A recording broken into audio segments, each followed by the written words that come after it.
નમસ્કાર, હું ચિરાગ ટીવી9 ન્યૂઝમાં આપનું સ્વાગત છે। સૌથી પહેલા સમાચાર કચ્છથી, જ્યાં ખરાબ રોડ રસ્તાના કારણે ટ્રાન્સપોર્ટર્સ લડી લેવાના મૂડમાં આવી ગયા છે।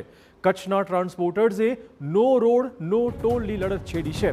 સામખિયાળી ટોલગેટ પર વિરોધ થઈ રહ્યો છે, ચક્કાજામ પણ કરાયો છે। સામખિયાળી ટોલગેટ પર ભારે વાહનોને અટકાવવામાં આવ્યા છે। સામખિયાળી હાઈવે પર ભારે વાહનની કતાર જોવા મળી છે। 35,000થી વધુ ભારે વાહનના પૈડા થંભી ગયા છે। કચ્છ ટ્રાન્સપોર્ટર્સની લડતને કારણે અહીંના વેપાર અને પોર્ટ ઉદ્યોગ પર મોટી અસર પડી શકે તેમ છે। નેશનલ હાઈવે ઓથોરિટીને 7 ટોલગેટ પર વાર્ષિક 2,000 કરોડની આવક થઈ રહી છે। આમ છતાં યોગ્ય રસ્તાની સુવિધા ન આપતા ટ્રાન્સપોર્ટર્સ હવે આકરા પાણીએ છે। તેમણે તાત્કાલિક રસ્તાના સમારકામ કરાવવાની માંગણી કરી છે। તેમના વિરોધને જોતા કાયદો વ્યવસ્થા જળવાઈ રહે તે માટે ચુસ્ત પોલીસ બંદોબસ્ત પણ ગોઠવી દેવાયો છે।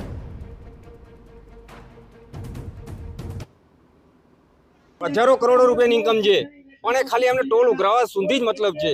અહીંયા તમારે બ્રેકડાઉન થઈ જાય તો તમને ક્રેનની સર્વિસ નહીં મળે નેશનલ હાઈવે તરફથી, જ્યારે કે અમારો હક છે નેશનલ હાઈવેને એમ્બ્યુલન્સ મોકલવાનો, ક્રેન મોકલવાનો બ્રેકડાઉનમાં, પણ ક્યારે આજ સુધી અમને સર્વિસ નથી મળી। ખાલી ને માત્ર અમને ટોલ ઉઘરાવા પૂરતું જ છે, એના સિવાય કોઈ સર્વિસ નથી।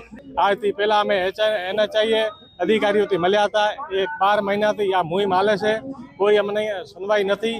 એના કારણે આજે બધા અહીંયા રોડ ઉપર ઉતર્યા છે, અને એનું કારણ એ જ છે કે અમને રોડ સારો જોઈએ તો જ ટોલ આપો।